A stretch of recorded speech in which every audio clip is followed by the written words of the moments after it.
যারা করেছে সবাই জানেন তো, গণনার আগেই ধরনের হত্যালীলায় বেপরোয়া, এবং এদের প্রোটেক্টর হচ্ছে মমতা ব্যানার্জি।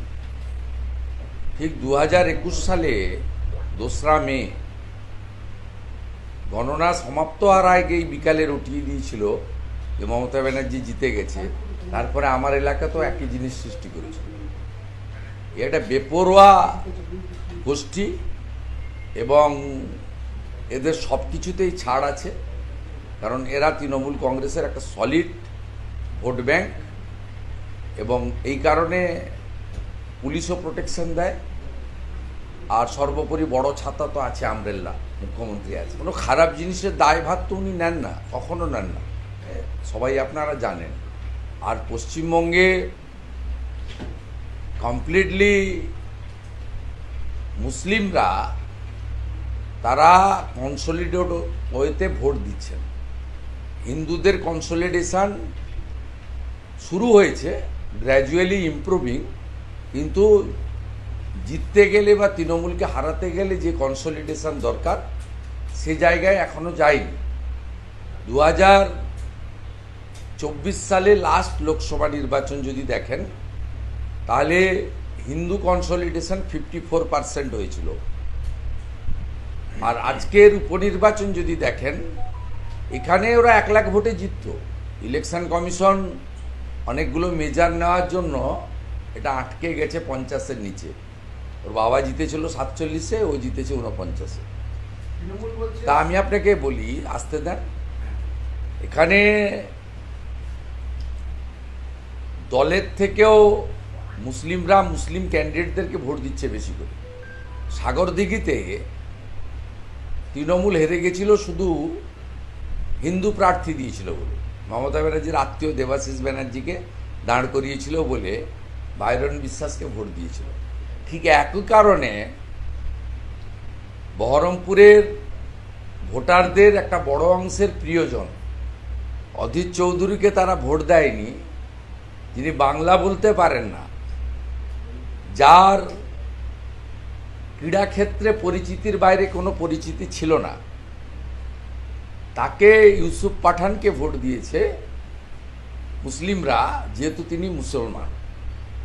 অতএব স্বাভাবিকভাবে এখানে মুসলিম ক্যান্ডিডেটকে, এই কালীগঞ্জেই আপনি দেখতেন যদি তৃণমূল হিন্দু প্রার্থী দিত তাহলে হয়তো কাবিল উদ্দিন শেখ জিতে যেত।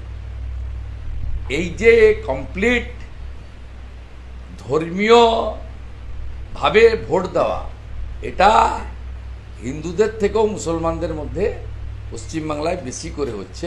19-এ একটু শুরু হয়েছিল, 21-এ আরও বেড়েছে, তারপরের প্রত্যেকটা ভোটে প্রতিফলন ঘটেছে, এবং সেই একই প্রতিফলন আপনি আজকে এখানে দেখতে পেয়েছেন। আমি যেটা আপনাকে বলি, বিজেপি তো 42%-এর মধ্যে ঘোরাঘুরি করেছে। আমি যাই, সুকান্তবাবু যান, শ্রমিক ভট্টাচার্য যান, আমরা তো এর বাইরে ওই এলাকায় বিজেপি প্রায় নিষিদ্ধ ছিল। স্থানীয় কার্যকর্তারা মঞ্চ মাইক বাঁধলে, পতাকা টাঙালেই তো নেতারা বা পদাধিকারীরা গিয়ে সভা করবেন বা কর্মসূচি করবেন। কমপ্লিটলি 58% জায়গায় কোনো পোস্টারিং, ওয়ালিং, ডোর ক্যাম্পেনিং বা কোনো স্তরে যারা প্রচারে যায় তারা নিষিদ্ধ ছিল, বিজেপি কমপ্লিট নিষিদ্ধ ছিল। আমরা ঘোরাফেরা যা করেছি 42%-এর মধ্যে করেছি।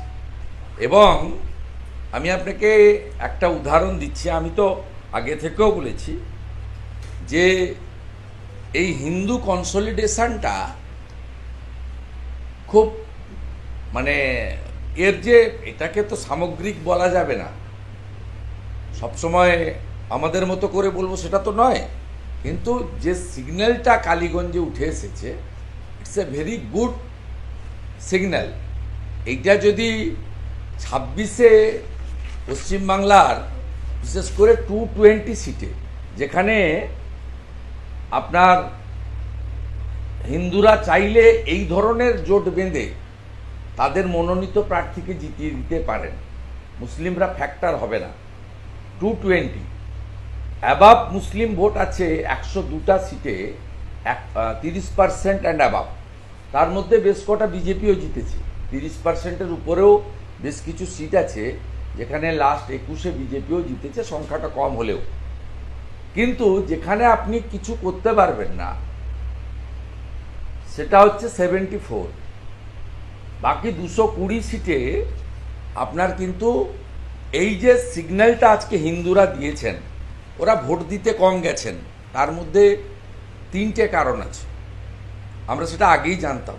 এক হচ্ছে উপনির্বাচন, উৎসাহ নেই। আমাদের 8-10 হাজার পরিযায়ী শ্রমিক হিন্দু বলেছে আমরা যাব না, জেনারেল ইলেকশনে যাব। এটাতে তো সরকার পরিবর্তন হবে না, আর আমরা যাওয়ার পরেও মার্জিন হয়তো কমবে, আপনারা জিততে পারবেন না। যাদের আগে থেকে চিকিৎসা বা বেড়ানোর জন্য বুক ছিল, পালপাড়া বলে একটা জায়গা আছে, তারা সবাই আপনার চলে গেছে। দ্বিতীয়ত, আপনার বৃষ্টির জন্য আমাদের প্রচুর ভোটার ভোট দিতে যাননি। আমাদের সব বুথে অত সাউন্ড ওয়ার্কারও নেই। স্বাভাবিকভাবে তাদের যে প্রত্যেকটা বুথ থেকে বের করে নিয়ে যাওয়া হয়, সে কাজে কোনো কোনো বুথে হয়েছে, আবার কোনো কোনো বুথে হয়নি। ওখানে আপনার টোটাল হিন্দু ভোটার অ্যাপ্রক্স 1,10,000।